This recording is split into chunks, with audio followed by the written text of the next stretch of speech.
Di ko pinapansin pag-ibig mo sa akin, biyaya at pagpapala mo'y di ko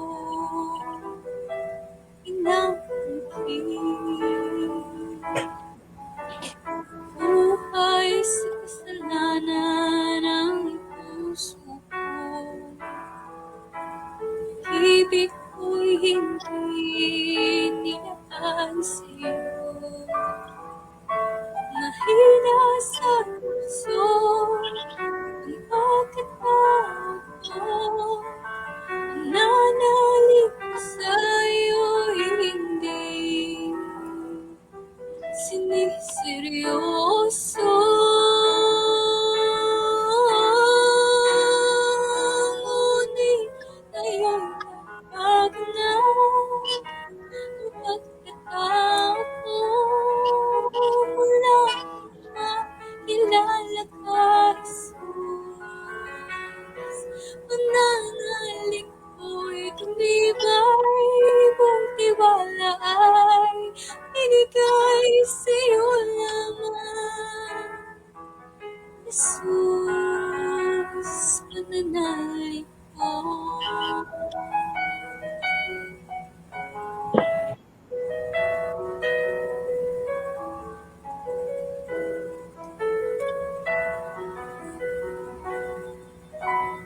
Buhay sa kasalanan ng puso ko, pag-ibig ko'y hindi nilagay sa'yo.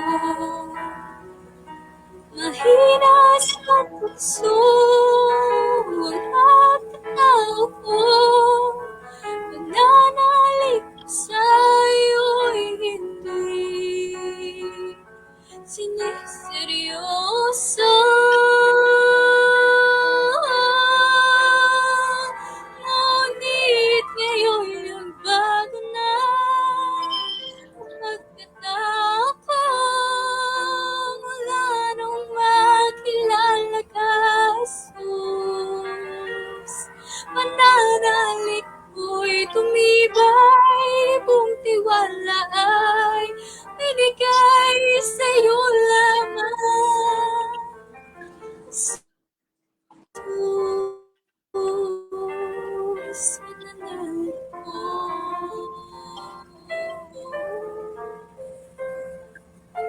Sa'yo lamang, Jesus. Pananalig ko.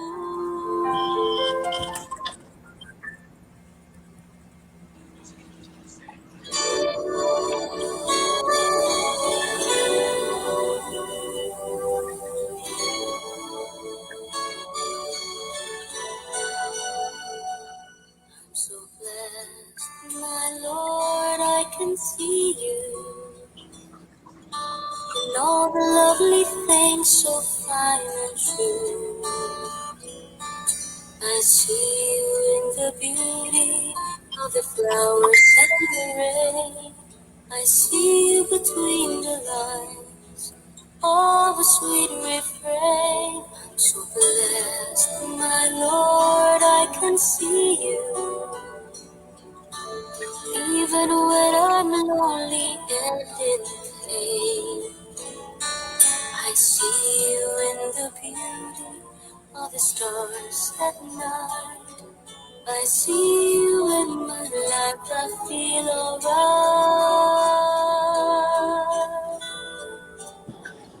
I see you, Lord, in sorrow and in happiness. I see you in the glory of sweet success. I see you, Lord, every hour, every day. I can see you, Lord, whenever I pray.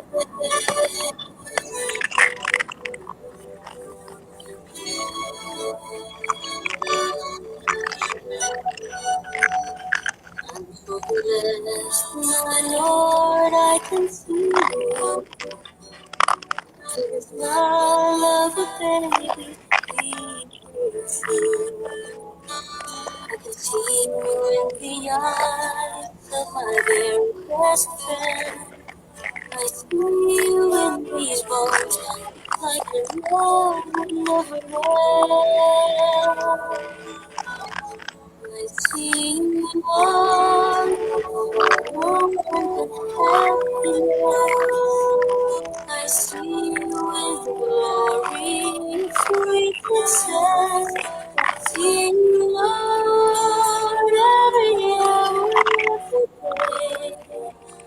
I can see you, Lord, whenever I pray. I see you, Lord, to sorrow and in happiness. See you with glory, sweet success. See you, Lord, every hour, every day. I see you, Lord, whenever I pray.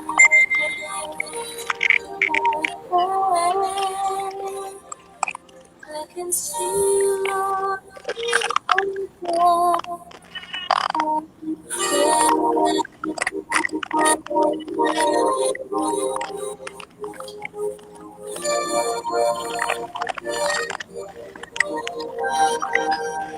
I see you, Lord.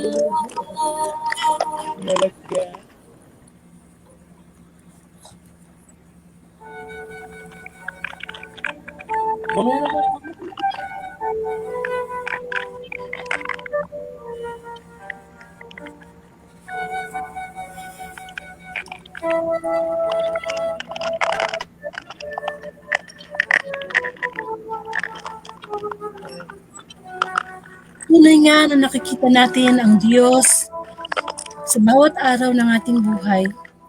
Ang Panginoon ay laging nandiriyan upang tayo ay bigyan ng lakas ng loob.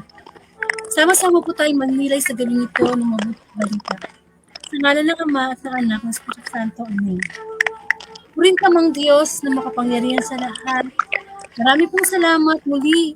Ikaw ay naghahain ng online teaching na kung saan ang Thursday Gospel ay paninilayan po namin. Ito ang pinakamahalagang biyaya, Lord, na pwede namin makamtan mula sa iyo. Ngunit bago kami magpatuloy, hayaan mo kami lumapit sa iyo na may kababaang loob at humingi ng kapatawaran sa aming mga pagkukulang. Panginoon, patawarin mo po kami. Aming mga kahinaan, Panginoon, batid mo ang aming mga kasalanan. Inisin po ang aking puso, kami po ni Brother Coti, upang sa ganun magamit po lamang instrumento upang mapabuti sa amin ang mensahe for Thursday Gospel, my Lord. Puspusin po kami ng banal na Espiritu. Ikaw po ang makita, ang marinig. Ngayon din po ang dalangin ko sa makakarinig ng Gospel. Ano man ang nasa puso nila, ikaw nakababatid, Panginoon. At ikaw lamang, Panginoon, ang makakatulong sa kanilang mga kahinaan. Sa aming mga kahinaan, Panginoon. Come, Holy Spirit, we need you. Ikaw po ang maitaas, mabigyan parangal sa Facebook namin. Panginoon, nawa ang mga sinubo mo na pang face-to-face o online, ay pikitin mo ng iyong kapangyarihan. Gabayan, sa tapat ito, Panginoon, ang aming pinaglilingkuran. Panginoon, kamukha ni Juan Bautista, nawa ang kanyang katangian niya, ang mataglay din namin. At sa lahat ng kababaang loob, Panginoon, na maglingkod sa iyo, saan man kami naroon anumang oras. Salamat, Panginoon, di kami karapat-dapat lumapit sa iyo dahil sa aming mga kasalanan. Pero maraming salamat sa bawat araw na pinagkakaloob mo. Ito kami lumapit sa iyo at kami nakapaturan. Nawa, Panginoon, ano man nangyari sa buhay namin, ikaw, itong kalooban para mga pangyari. Come, Holy Spirit, we need you. At ang nalig kami, na naririto ang iyong presensya.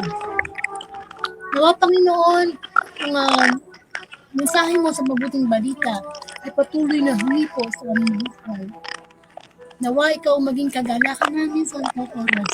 At nawa ikaw ang magbigay ng lunas sa mga bagay na nakakalito, mga bagay na hinaharap namin sa aming buhay, Panginoon. Ang lahat ng ito, dalangin ko sa iyo, Ama, sa pangalan ng Anak, sa ng Espiritu Santo. Amen.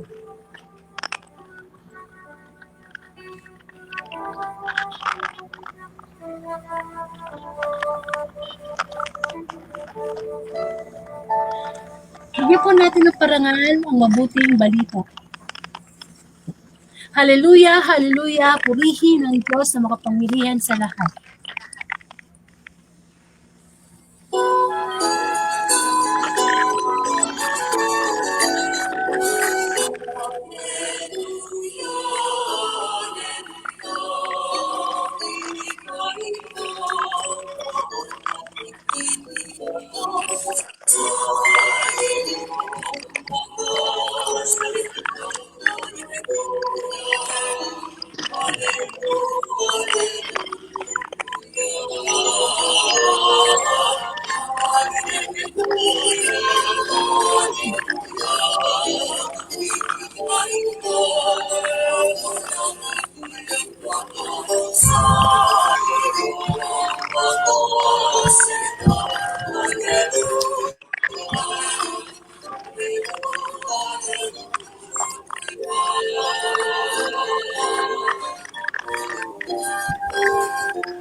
Mga kapatid kong minamahal kay Kristo, ang mabuting balita ayon kay San Mateo, papuri sa Panginoon. Ang mga sinugo ni Juan Bautista. Sinasabi ko sa inyo, sa mga isinilang wala pang lumilitaw, higit na dakila kay Juan Bautista. Ngunit ang pinakaaba sa mga taong pinaghaharian ng Diyos ay dakila kaysa kanya. Mula nang mangaral si Juan Bautista, hanggang ngayon, ang kaharian ng Diyos ay nagdaranas ng karahasan at inaagaw ng mararahas. Sapagkat ang mga propeta at mga kautusan ay nagpahayag tungkol sa paghahari ng Diyos hanggang sa dumating si Juan. Kung maniniwala kayo, siya ang Elias na darating. Ang may pandinig ay makinig. Mga kapatid, ang mabuting balita ng ating kaligtasan, pinupuri ka namin, Panginoong Heso Kristo. Muli, sabay niyo po ang kapayapaan. Welcome po sa Word of God Daily Gospel, na kung saan ang layunin po ng Facebook Live na ito ay palaganap ang mabuting balita through social media, kamukha po ng Facebook Live. And of course, ito po ay nagsimula noong August 5, 2019. At ako po, mabang lingkod, Sister Angelica, taga Bulacan po at isa po pong Katoliko. At ngayong gabi po, magkakaroon po tayo ng guest preacher. Siya po ay si Brother Toti. Kasama ko po siya sa CALAP or Catholic Lay Preachers of the Philippines. Amen. Isa rin po siyang lingkod ng Diyos sa matagal na panahon at tiyak na gagamitin siya ng Panginoon ngayon upang magbigay ng mensahe sa mabuting balita. So, puntahan na po natin si Brother Toti. Brother Toti! Andiyan ka ba? Dito. Brother Toti! Oh, sige, pwede na po kayo magbigay ng reflection. Yung sa may gospel natin ngayon. Opo, Amen. yung gospel po natin ngayon. Amen, no? Makikita po natin doon sa gospel po ngayon isang napakaganda dahil ngayon ay panahon po ng Advento, no? Paghihintay, pagdating, no? Sa ating mga misyon katulad ni Juan, no? Ay yung pagparito ni Elias, katulad ni Elias din kanina sa Old Testament ay si Elias, sa New Testament ay si Juan Bautista. So, meron po silang paghambing, silang dalawa, no? Si Elias at si Juan Bautista. Sa paghambing po nila, silang pareho ay parehong nakatira sa ilang. At ang kanilang lifestyle, pareho din. At ang kanilang damit ay balat ng kamelyo, pareho din. Ang kinakain nila ay balang at pukyutan. Halos ang ugali nilang dalawa, si Elias at si Juan Bautista, parehong silang mapusok, mabalasik, magsalita, no? At ito po yung tinatawag sa atin ng Panginoon na tayong lahat ay sa panahon ngayon po ng Advento ay magbago at magbalik loob sa Diyos. reconciliation and repentance, paghahanda sa pagdating ng Panginoon. No, isang napakaganda na si Juan Bautista ay isa sa nababasa ko sa John 3:30. Ang isang ugali po ni Juan Bautista na ay maging ganun din tayo ay marunong pong magpakumbaba. Sabi niya sa John 3:30, pag sabi niya rito, dapat siyang maitaas at ako na may maibaba. So ang ganda po nung kaharian ng langit, no? Yan ang isa sa maganda pag naghahari ang langit sa iyo, kailangan makita sa iyo ang kababaang loob, katulad po ni Juan Bautista. Hindi po siya mayabang kahit siya ay sinugo ng Diyos, ay makikita po sa kanya ang kababaang loob, no? Isa yan sa gusto ng Diyos, tayong lahat ay maging Juan Bautista. Ngayon po sa panahon ng Adbento, lalo po yung mga hindi nakakakilala sa Diyos, ilapit po natin sila. Unang-unang ating pamilya na hindi nakakakilala sa Diyos, no, ilapit po natin sila naway maging isang magandang halimbawa tayo sa mga taong naliligaw ng landas. At sabihin natin sa kanila na magbalik loob sa Panginoon, no, magsisi sa ating mga nagawang pagkakasala, lalo ngayon sa panahon ng Adbento. At ang the best na pinakamaganda sa kaharian ng langit, kung gusto mo maging dakila, kailangan sikapin po natin laging gumawa ng matuwid, yung naayon sa kalooban ng Diyos. At nandun po lagi yung pagsunod sa kanyang mga utos. Katulad po ni Juan Bautista, kahit ang buhay niya, pwede niyang itaya para sa Panginoon, para sa paghahari ng Diyos. At napakaganda, no? At isa sa kwento itong dalawang ito ay si Elias. Example ko na lang, si Elias ay inakyat paket sa langit, no, ng karawaing apoy sa isa sa pinili.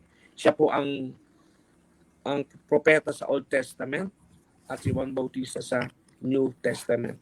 Kaya nawa sa panahon po nito, inaasahan po tayo ng Diyos. Tayo ay nabubuhay pa sa mundong ito, patuloy pa tayong humihinga. Maging isang Juan Bautista po tayo sa bawat isa. Makita po sa atin si Kristo. At nawa sa tulong at awa ng Diyos, patuloy tayong gamitin ng Diyos na makita lagi si Kristo, na may kababaang loob, may pang-unawa, handang magpatawad. At higit sa lahat, malinis na puso. At naway maghari sa atin lagi ang salita ng Diyos. Para sa panahon na ito, anumang oras po tayo ay nakaredy sa pagdating ng Panginoon. Linisin po natin ang ating puso kung ano man po yung ating mga bagay-bagay na nakakahadlang sa paglapit sa Panginoon. Nawa siyang maghari sa atin ngayon at magpakailanman. Amen. Amen. So, marami ba, dapat pala yung mga sinugo ng Panginoon, ng ating Amang Diyos maging katulad ang karakter ni Juan Bautista. Amen. Amen. Amen. Amen. Brother. Amen. John 3:30. So, maraming salamat, Brother Toti. Salamat din po. Salamat. Alam kong busy ka, pero kahit gabi na, pinagbigyan mo pa ang Panginoon para sa pagpapahayo ng mensahe. Opo. Amen. So, maraming salamat. Yan po si Brother Toti. So, yun nga po, no? Tulad na sinabi, Brother Toti, pwede na po kayo mag-out kung meron kayong gagawin. Maraming salamat po. Sister Angelica. God bless. Thank you. Okay, ayan. So, yun po si Brother Toti. Okay. So, alam po nyo na tulad nga po ng sinabi ni Brother Toti, na talaga namang si Juan Bautista at saka ang Panginoong Jesus, talagang halos pareho talaga sila ng katangian. Simple, mapagpakumbaba, mapagpatawad. Talagang makikita mo yung ang Diyos sa kanila eh. Yung mga kahit na pwede naman silang magyabang, lalo na meron silang mga followers, pero hindi naman nila ginawa yun. Pagkus nag-concentrate sila sa pagpapahayag sa Diyos. Kaya marapat lamang na patuloy na tularan natin itong dalawa na ito, ang Panginoong Hesus at si Juan Bautista. At tunay nga na isa sa mga nakita natin, kamukha ni Juan Bautista, no, sabi ko nga, si Juan Bautista, ano naman yun eh, nakita sa kanya na imbis, pwede naman siyang mabuhay na marangya, na hindi na kailangan pang mangaral, hindi pa kailangan pumunta sa ilang, hindi na kailangan kumain na ng pulot-pukyutan o yung honey o magsuot ng balat ng damit ng hayop, hindi. Pero iniwan niya yun eh. Iniwan niya yung pagiging siya. Ibig ko sabihin, parang ganito lang yun eh. Sa panahon natin, halimbawa, mayaman ka, mataas ang pinag-aralan mo, sikat ka halimbawa sa buong mundo, kilala ka. Pero willing mong iwanan yun para lang maglingkod sa Diyos. Yun ang ibig kong sabihin na hindi mo ipagpapalit ang Diyos sa mga material na bagay. So, ganun ang ginawa ng Panginoong Hesus at ni Juan Bautista. Kamukha ni Juan Bautista ay ni Panginoong Hesus, anak siya ng Diyos. Kung tutusin, bakit pa siya kailangan na pumayag na magkatawang tao para iligtas tayo sa ating mga kasalanan. Pero ginawa yun dahil sa pagmamahal sa atin ng Diyos. At napakabuti ng Diyos sapagkat kahit na makasalanan tayo, talagang gumawa siya ng paraan upang sa ganun ay tayo makalapit sa ating amang nasa langit, di po ba? Hindi naman po talaga madali na sumunod sa kalooban ng Panginoon. Pero ang bawat sinusugo ng Diyos, talagang na yan nakatadhana na yan. O, tingnan nyo sila may mga propeta noon. Sila Abraham,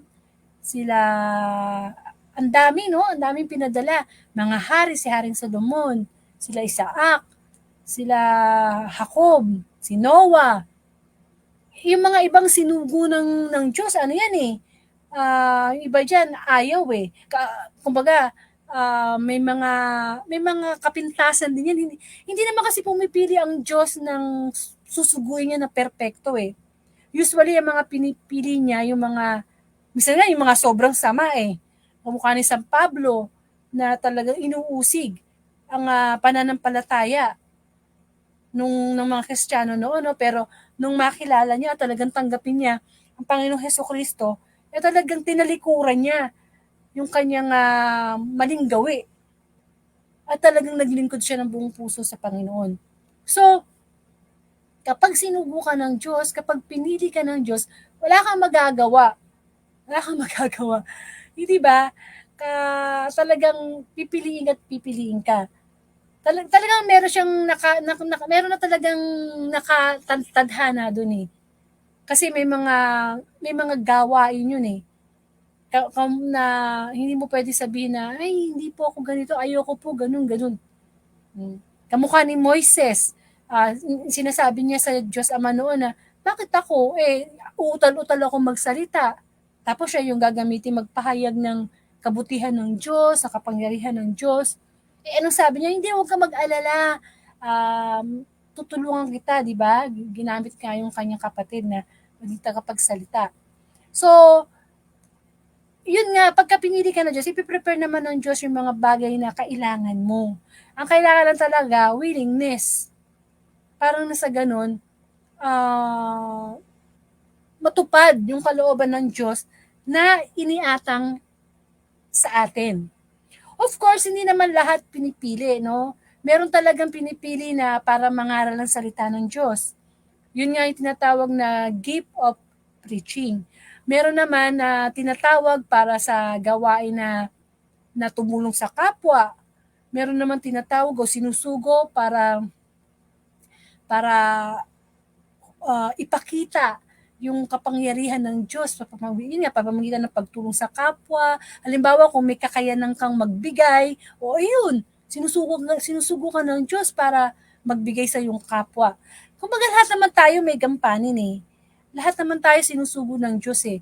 Kaya nga lang, nasa iba't ibang level. Kamukha ng pare, o sinugo siya ng Diyos para siya yung gamiting daluyan ng mabuting balita. So, pero yun nga, sa pagsugo ng Panginoon, talagang unang tinitingnan o dapat taglayin ng isang sinusugo, talaga yung kababaang loob. Kasi mahirap kasing sumunod sa Diyos pag hindi mababa yung kalooban mo eh. Dahil sa mundong ito, ang kalaban talaga natin pride. Ayan, pride. Hindi mawala sa tao yung pride eh. So kailangan talaga pagiging humble.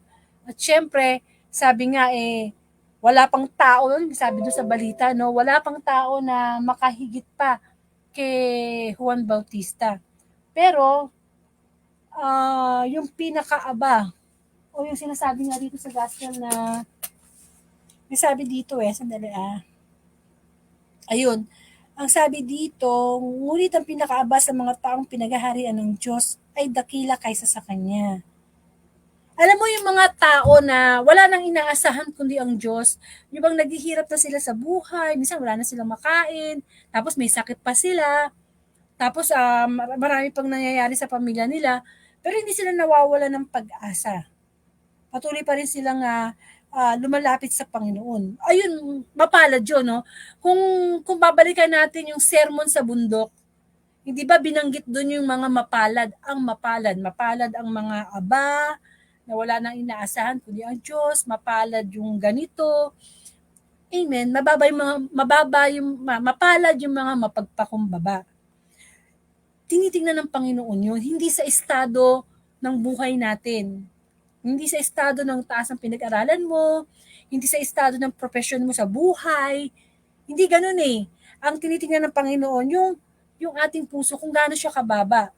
So, ang pagsugo ng Panginoon talaga is may dahilan siya, may purpose siya. Hindi na, kaya nga 'di ba sa John 3:16 sabi doon, gayon na lamang ang pag-ibig ng Diyos kaya isinugo niya ang kanyang buktong na anak. Amen. So, kapag tayo ay sinusugo ng Panginoon, may pag-ibig ang Diyos diyan eh. Hindi ka na mailalagay sa isang lugar na hindi mo kaya. Maaring sa atin, magkakaroon tayo ng discouragement. Siyempre, bakit ako? Makasalanan ako. Sino ba namang tao ang tatayo sa maraming tao at sasabihin ang kabutihan ng Diyos? Lahat tayo nagkakamali, lahat tayo nagkakasala. Pero, ang Diyos, kilala niya tayo eh. Sinapupunan pa lang tayo ng ating mga ina, kilala na tayo ng Diyos. Alam na niya kung ano yung kakayanan natin. At alam naman natin na sa mga mahihina, doon nakikita ang kalakasan ng Panginoon. Halimbawa, dati kang adik, dati kang magnanakaw, tapos nagbalik loob ka sa Diyos. Hindi ba makikita yun ng kapwa mo at mabibigyan mo ng papuri ang Panginoon na, ay, kahit pala dati siyang makasalanan, pwede pala siyang magbago. Kung matatandaan nyo yung Panginoong Jesus, nakapako siya sa bundok ng Golgota, tapos may dalawang magnanakaw, di ba? Di ba yung isang magnanakaw doon, for the last time ng kanyang buhay, tinanggap niya ang Panginoong Jesus. At ang sabi pa nga niya, pagdating mo sa paradise, wag mo kong kakalimutan, di ba? At anong sabi ng Panginoong Jesus? Sige, ngayon din, isasama kita sa paraiso. So ganun din tayo. Ang Panginoon, kahit gano'n ka kasama, sabi natin ka na pinakamasama, kumbaga sa basahan, maruming-marumi, kaya niya tayong linisin bilang maputing na puti o busila kamukha ng bulak. Yun nga lang, kailangan talaga natin magbalik loob sa Panginoon. Kasi mahirap talagang hindi gawin yun eh. Amen? So, sabi pa dito sa gospel na, sapagkat ang mga propeta at ang kautusan ay nagpapahayag tungkol sa paghahari ng Diyos hanggang sa dumating si Juan. Amen. Yan talaga si Juan Bautista, talagang grabe yung kanyang pananampalataya at pag-ibig sa mabuting balita. Hanggang sa putulan na siya ng ulo. Hindi ba? Talagang buhay talaga niya eh. At saka makikita mo talaga yung kababaang loob ni Juan Bautista eh. Lagi niya sinasabi na sa Panginoong Jesus na kahit man lang magbitbit ng sandalyas ni Kristo, hindi siya karapat-dapat. Amen? Hindi siya karapat-dapat. Ibig sabihin, mabait na nga siya eh, malinis na nga siya, pero pinapakita pa rin niya yung pagiging humble niya. Amen? Talagang malaki yung respeto niya, yung pagsunod niya sa Panginoong Jesus. Kasi si Juan Bautista, nagbibinyag siya sa tubig. Samantalang ang Panginoong Jesus, dapat nga daw binyagan sa Espiritu. Parang tayo, no, nung maliliit tayo, yung mga magulang po natin, binibinyagan tayo sa pare, di ba? Sa tubig. Pero pag malalaki na tayo, meron na tayong sariling pag-iisip, ayun na, kailangan tayong binyagan sa Holy Spirit. Kaya nga merong yung LLS ba yun? Yung LSS, Life Spirit Seminar, na kung saan tinatanggap natin ang banal na Espiritu. Amen. So, paano natin malalaman kung sinugo tayo ng Diyos? Amen. Okay, malalaman natin yon sa pamamagitan ng mga katangian na ipinagkaloob sa atin. Meron kasi mga tao na binayayaan ng magandang boses, gamitin yun sa pag-awit sa Panginoon. Merong iba binayayaan ng yun, skills to talent, treasure, yun, binayayaan ng ano ba, mayaman. O di gamitin mo yung kayamanan mo para tumulong sa tao. Total, pinapahiram lang naman ng Diyos ang lahat ng meron tayo eh. Wala naman tayo pagmamayari dito sa mundo. So sinugo ka para tumulong sa kapwa mo. Sinugo ka o nilikha ka ng Diyos para, hindi ba, tumulong sa iba dahil ikaw ay may kakayanang tumulong. Yung tinutulong naman natin, galing naman yun sa Panginoon. So, yung pagsugo sa atin, dapat tinatanggap natin yun ng buong puso. At syempre, hindi naman natin magagawa yun ng tayo lang eh. Dahil kung tayo lang, saan tayo kukuha ng lakas? Saan tayo kukuha ng karunungan? Kailangan talaga tayong humingi ng patnubay sa Panginoon. Kaya nga napakabuti ng Diyos na, ng Panginoong Jesus na, kahit na siya nasa langit na ngayon, hindi ba bago siya umakyat sa langit, nag-iwan siya ng patnubay. At yun na yung banal na Espiritu Santo. O, ganun tayo kamahal ng Diyos, di ba? Nagsugo siya. Hindi niya hinayaan na, sige, alis na ako, punta na ako sa aking Ama sa langit. O, bahala ka sa buhay niyo, ha? Hindi. Kaya marapat lamang na, yung pinapahalagan din natin yung mga sugo ng Diyos. Dahil hindi naman talaga madaling magpahayag ng salita ng Panginoon. Kasi, malaki ang pananagutan. Halimbawa, yung pare, no? Malaki ang pananagutan niya sa Diyos kapag meron siyang sinabi na naligaw niya yung tagapakinig niya. Amen? Pananagutan niyo yun sa Panginoon. O halimbawa, nangangaral ka ng hindi naaayon sa gusto ng Diyos. Pananagutan yun. Kaya nga, alam niyo mga kapatid, merong tayo tinatawag na mga nag-aaral para maging attorney, nag-aaral para maging doktor, maging teacher, maging seaman, kapitan, name it, kung ano yung mga profesyon na meron kayo ngayon. Pero alam nyo ba na ang pinakamahirap ay yung maging mangangaral ng salita ng Diyos. Amen? Kaya nga pinuntumisa sa gospel, no? Yung mga nakaraang gospel na hindi lahat ng tumatawag ng Lord, Lord ay papasok sa langit, kundi yung lang sumusunod sa kalooban ng Diyos. At ito nga yung tinutukoy dito ay yung mga nangangaral ng salita ng Panginoon. Kasi hindi naman mabigay na example yung mga attorney, mga doktor. Kasi sila, ang profession nila, more of mga physical na paggamot, pagtuturo. Yung pare, ang hinahawakan niyang pagtuturo kaluluwa, yung kaluluwa ng tao. Amen? Kaya, gayon din, kapag halimbawa nakikinig tayo, punta kayo ng sisimba kayo tuwing linggo, lagi niyong ilalagay sa isipan niyo na yung nagsasalita, hindi siya yun. Ginagamit lang siya ng Diyos para ipahayag ang mabuting balita. Kasi kung pupunta ka sa simbahan tapos galit ka pala doon sa pare, nainis ka pa doon sa pare, eh di walang kwenta yung pagsisimba mo kasi nakatingin ka doon sa tao. Eh hindi naman po bababa ang Diyos para siya yung mag-gospel, siya yung pumunta sa simbahan para magpare, siya yung tao na nagfi-Facebook live. Hindi. Kaya nga gagamit siya. So ang concentration lang natin doon sa mensahe at kung paano natin yon ma-apply sa ating buhay. Amen. Hindi natin pwede sabihin natin na yung ganito yan, ganyan, ganyan, ganyan, ganyan. Kasi pagka nililibak natin yung ginagamit ng Diyos, ang nililibak natin yung mabuting balita. Amen. Hindi yung tao. Kaya nga 'di ba sabi nga huwag maghusga, huwag tayong magsasalita ng masama sa ating kapwa. Amen. So lahat naman ng preachers, kahit ano pang estado niya sa buhay, ginagamit lang yun ng Diyos. Of course, dapat willing magpagamit. And yun nga lagi nating isipin na ang Panginoon kumukuha ng sinusugo na hindi perpekto. Amen. Kaya nawa sa buhay po natin, lagi po nating iisipin na, oo, sige, magsisimba ako para makinig ng mensahe ng Diyos. Amen. Minsan gumagamit ang Diyos, halimbawa, magulang mo, best friend mo, o sino mang tao para magbigay sa iyo ng advice. Kasi ang pinakamagandang advice na matatanggap po natin sa tao ay yung godly advice. Amen. May problema ka, tapos pupunta ka sa taong malayo sa Panginoon, malamang i-advise sa'yo dyan, masama. O, baka sabi mo pa, sugo ng demonyo yan. So, dapat lang tayong maging aware na ang Diyos, hanggang sa ngayon, nagtatrabaho pa rin siya sa online.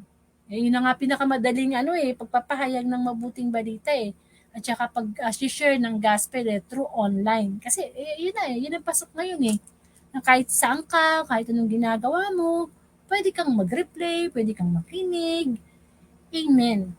Nawalang ipanalangin natin. Yun, mas maganda pa na imbis na alipustahin natin yung ginagamit ng Panginoon, ipanalangin natin.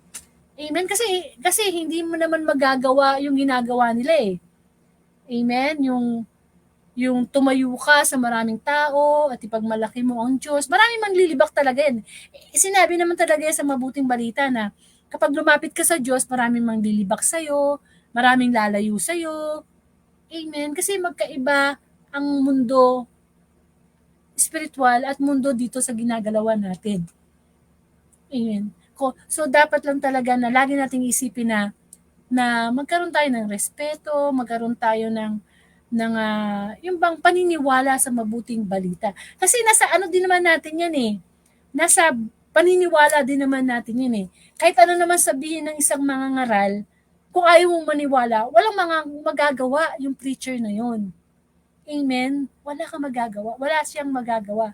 Kasi kahit anong pakinig natin sa mabuting balita, tayo pa rin ang magde-decide kung ano ba, sabi ni Lord, magpapatawad ba ako? O sabi ni Lord, tumulong sa kapwa, tutulong ba ako?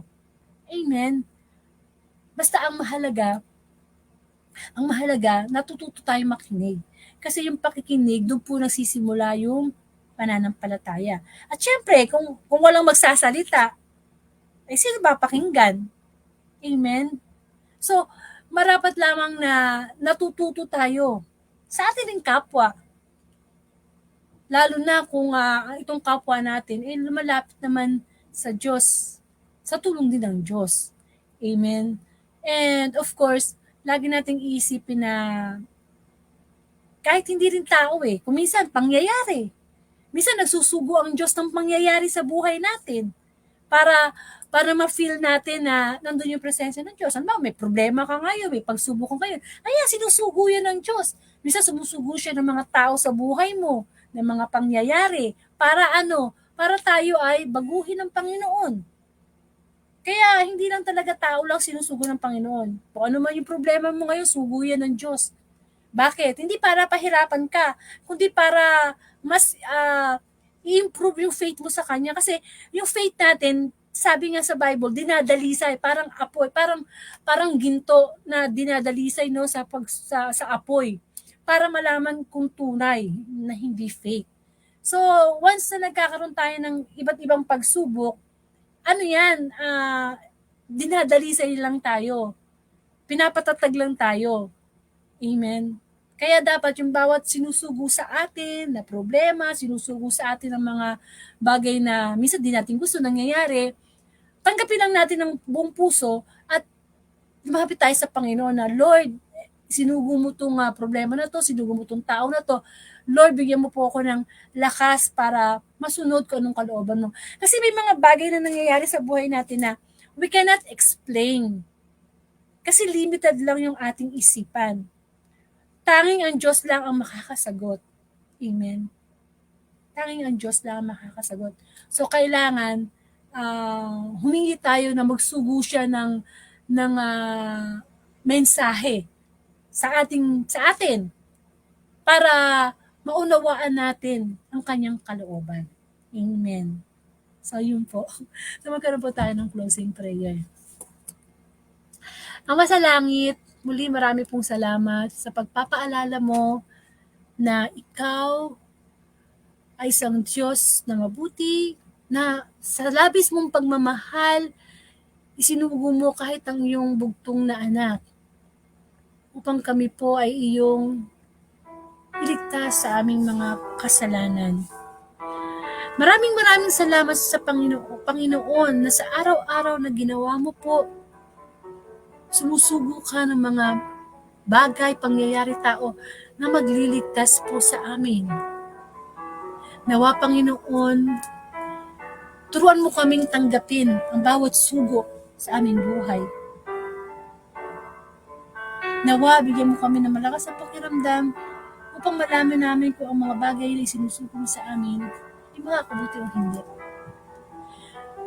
Lord, dalangin namin ang mga taong ginagamit mo, ang mga preacher, ang mga pare, madre, lector, commentator, lahat po na naglilingkod sa simbahan, Panginoon.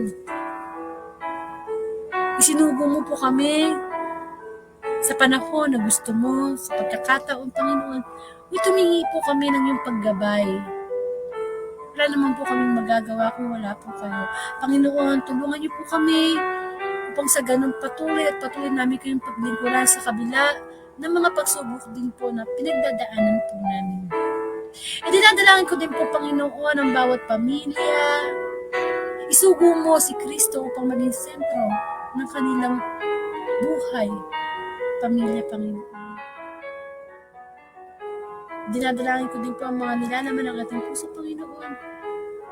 Magsugo ka ng kapayapaan, magsugo ka ng pag-ibig, magsugo ka ng kagalakan sa aming puso.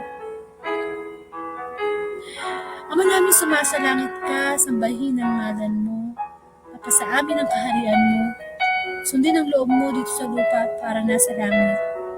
Bigyan mo po kami ng aming kakanin sa araw-araw at patawarin mo kami sa aming mga sala para na pagpapatawad namin sa nagkakasala sa amin. Huwag mo po kami pahintulong sa tukso. Nandiyan mo po kami sa lahat ng masama. Amen.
Amen. Maraming salamat sa Panginoon. Muli na pinaalala sa atin na ang bawat bagay na nangyayari sa atin, ituring nating pagsugo ng Diyos. Maging tao man yan, pangyayari, o kahit ano, no? At isipin natin kung talaga bang galing sa Diyos yung sugo na yon.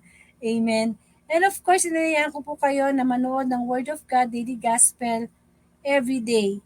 So, ngayon po, bukas, kung loloobin ng Diyos na ipagkaloob ang December 15, Friday Gospel.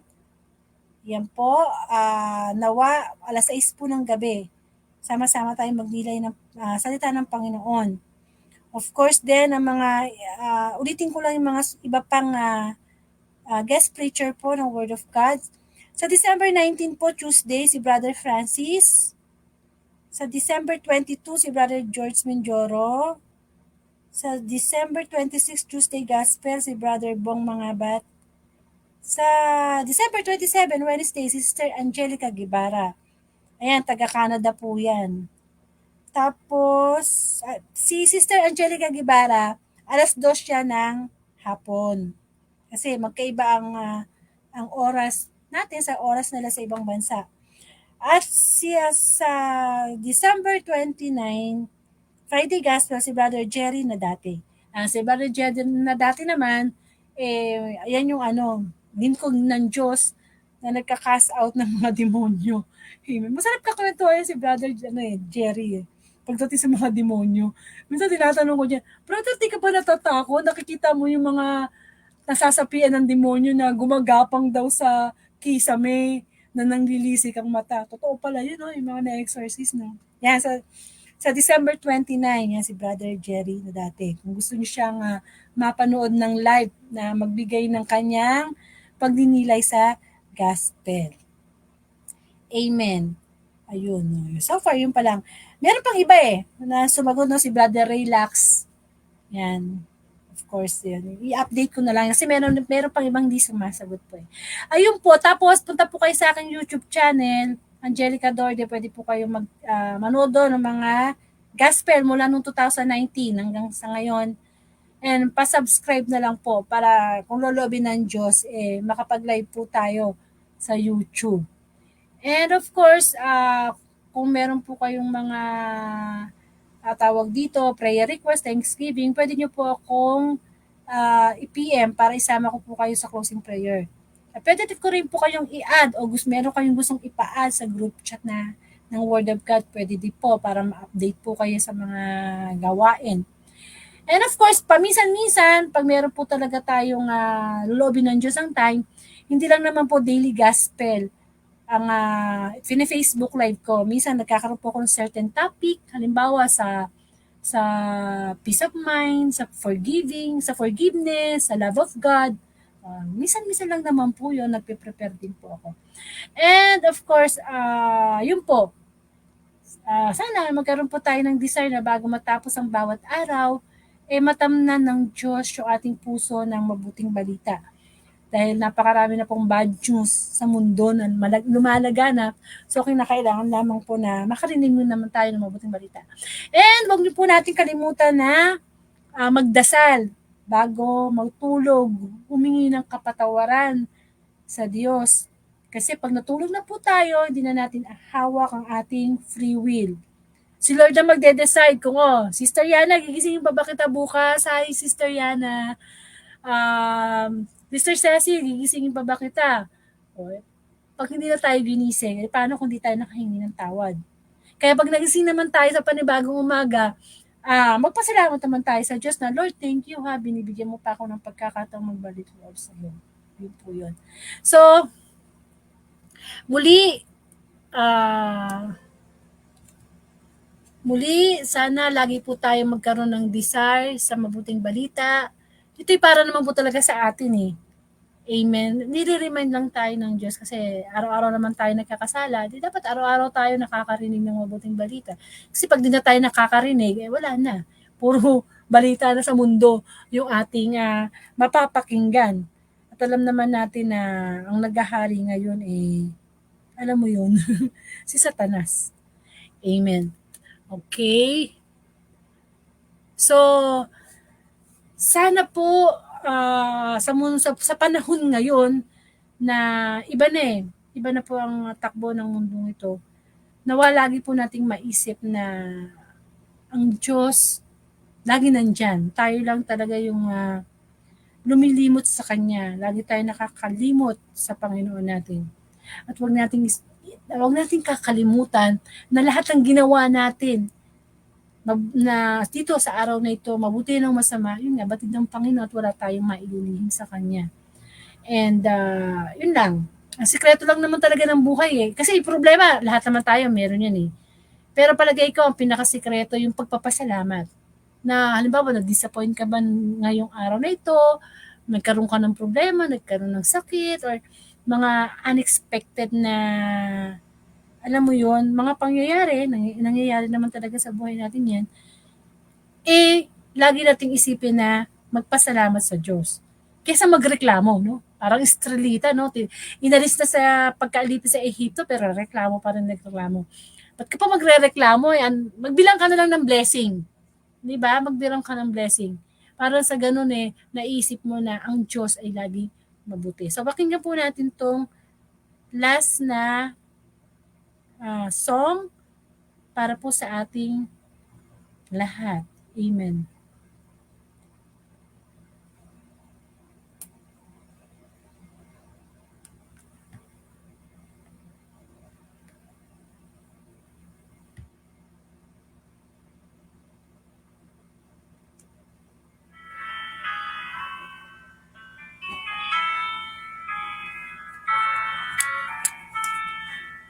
Above all powers, above all kings, above all nature and all created things, above all wisdom and all the ways of man,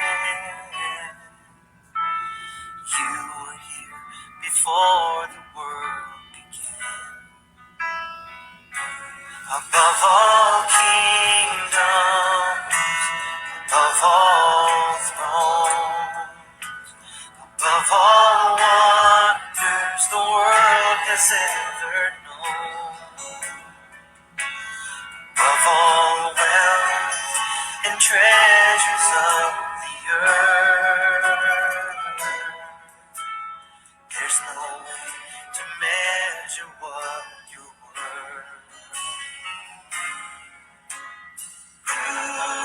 Crucified and laid behind a stone, you lived to die, rejected and alone, like a rose trampled on the ground. You took the fall, thought of me above all.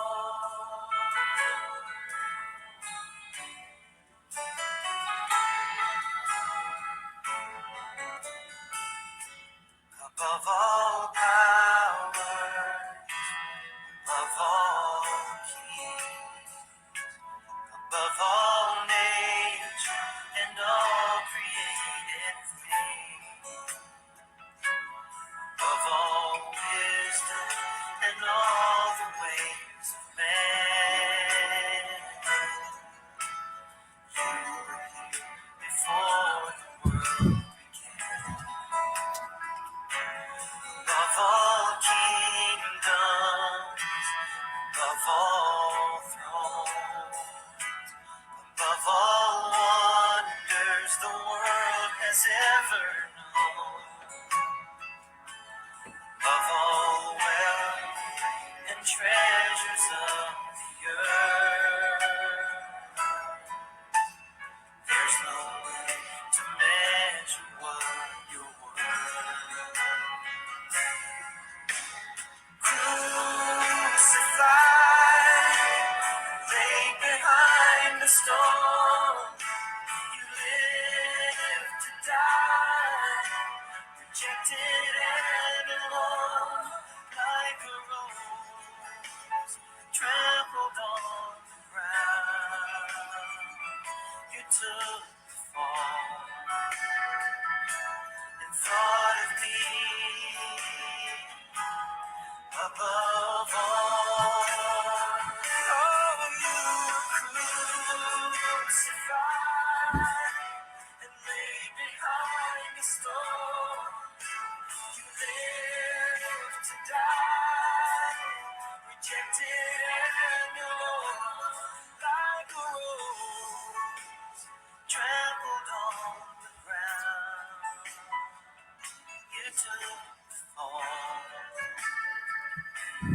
thought of me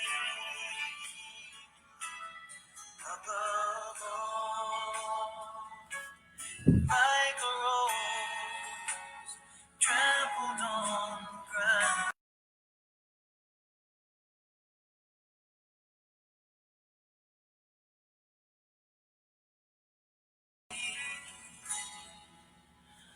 Above